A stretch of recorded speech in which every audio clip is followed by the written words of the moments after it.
আইপিএলের ফাইনালে ভারতের বিশ্বকাপ স্কোয়াডে নেই কেউ। জনপ্রিয় ফ্র্যাঞ্চাইজি টুর্নামেন্ট আইপিএলের ১৭তম আসর শেষ হতে চলেছে।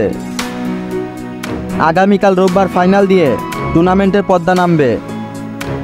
দুর্দান্ত ফর্ম দেখিয়ে আগেই ফাইনাল নিশ্চিত করেছে কলকাতা নাইট রাইডার্স।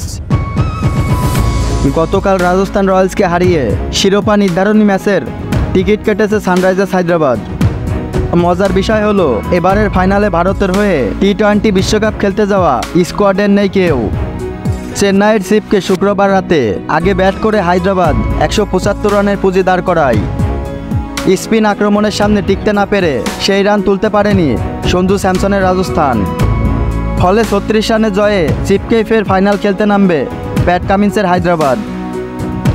রাজস্থানের বিদায় নিশ্চিত হয়ে গেল। ভারতের বিশ্বকাপ স্কোয়াডে থাকা কোনো ক্রিকেটার ফাইনালে খেলবে না।